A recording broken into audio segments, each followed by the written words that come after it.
All right, Tony, thanks.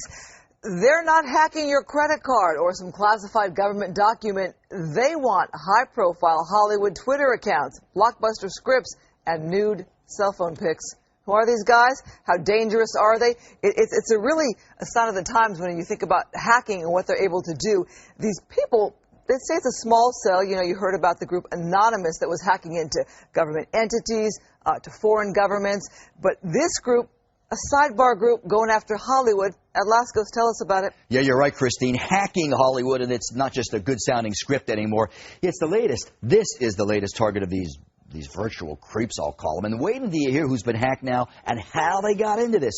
Check this out, will you? Rapper Creation at the MTV Video Awards last Sunday, while the hackers take control of her Twitter account. Guess what they find there? Nude pictures, yeah? So they retweeted those nudies to her hundreds of thousands of Twitter followers. Miley Cyrus, she's hacked, yep. They got into her cell and got into her private phone numbers, and now that phone number is listed and posted all over the web. And Dancing with the Stars, Julianne Hough, now she's dancing with the hackers. Her personal phone number is posted all over the place by somebody calling themselves the Hollywood Leaks. Their manifesto now playing on YouTube. Watch this. Attention Hollywood. We are anonymous. We have been watching you. We have been listening to you. You have been allowed to run free too long. The time of Jew-controlled media is over. Jeez, more scary stuff there, huh? Now, who the heck are these hackers? Are they, maybe they're insecure eggheads? I don't know. Well, anyway, listen to criminal attorney Mark Haushalter. I don't think it has to do with self-esteem. What I think it has to do is people that are trying to implement change, and they're not going about it in the conventional manner that you and I are accustomed to, and they're not following this typical political platform, not Republican, not Democrat, not independent. They're going to say, hey, I'm implementing change and I'm going to do it the way I want to.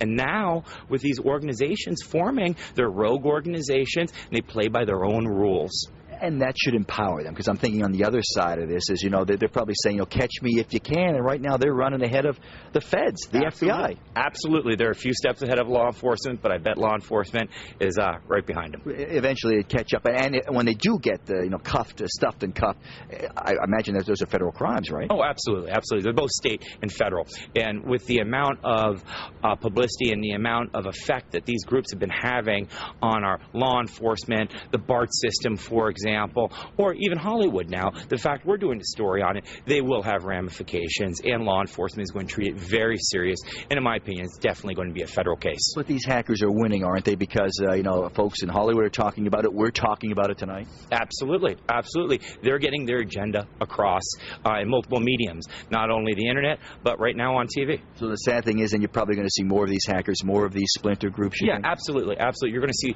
more cell organizations starting off from the breakaways from Anonymous or individuals saying, hey, you know what, we can do it on our own. And I call that the splinter effect, where we're going to start seeing it go in different directions. So they hack some tough organizations that get into their hacking Hollywood stars.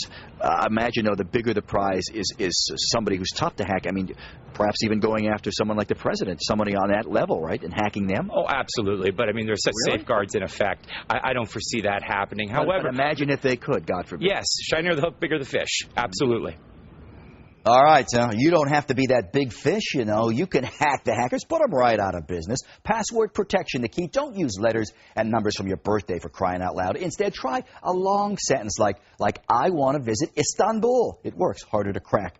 Public Wi-Fi's, avoid them like the plague. Too many security breaches there. And start rethinking how much access you want to give to your banking accounts and other sensitive information through your cell phone. All of that, I'm told, is really the difference between hackers getting to you right through your cell phone in 2 minutes, or if you use some of those plans, 2 years and counting, and they still can't crack your cell phone. Carlos, good advice, buddy.